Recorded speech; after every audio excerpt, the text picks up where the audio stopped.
Today I'm looking at the Russian lens, the Jupiter-12 35mm 2.8. It was made in Soviet Union and was designed from a pre-war Zeiss Biogon, which the Soviets got as reparations at the end of World War II. So very interestingly, this is a design from Zeiss on a Leica screw mount. My copy was made in 1978 or 1979 in the Luktarino factory near Moscow. You can tell that from the serial number. 78 means that it was either 78 or 79. And the factory is given by the symbol in the aperture ring. I got this lens many years ago to shoot on my Leica M6. I didn't use it too much because soon after I got a Voigtlander 35mm Ultron and later a 35mm Summicron. I guess I could have saved money by just getting the Summicron from the start, but there's no fun in that. This lens is distinctive because of the very large rear element, which protrudes way inside the camera when mounted.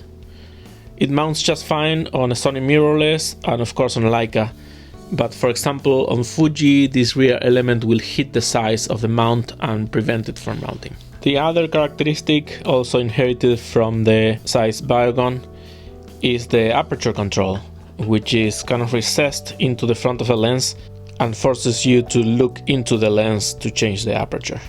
Apparently this lens is a lot better on film than it is on digital. Because it sits so close to the film plane,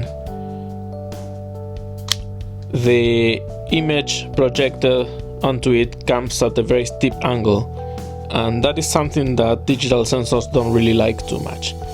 On film it doesn't matter because the thickness of the emulsion is very small, but on digital this causes vignetting and overall blurriness.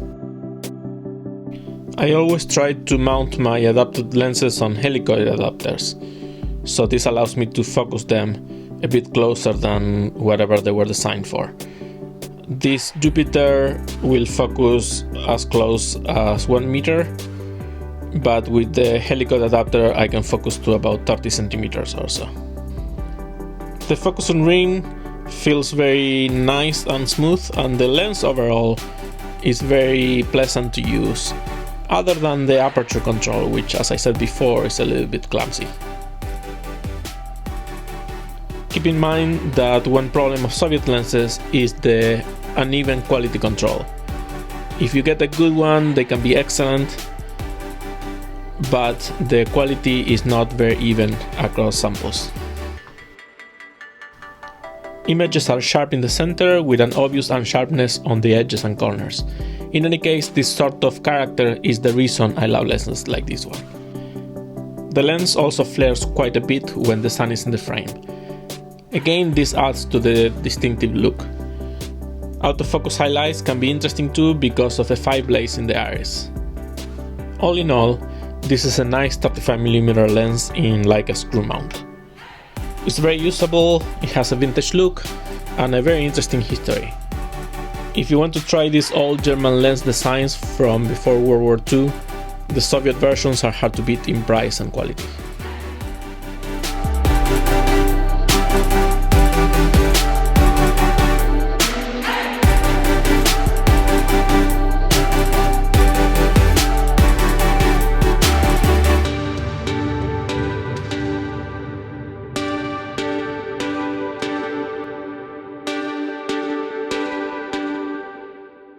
That's it. Check out my real photos at juanbuehler.com, and until the next video, cheers and goodbye.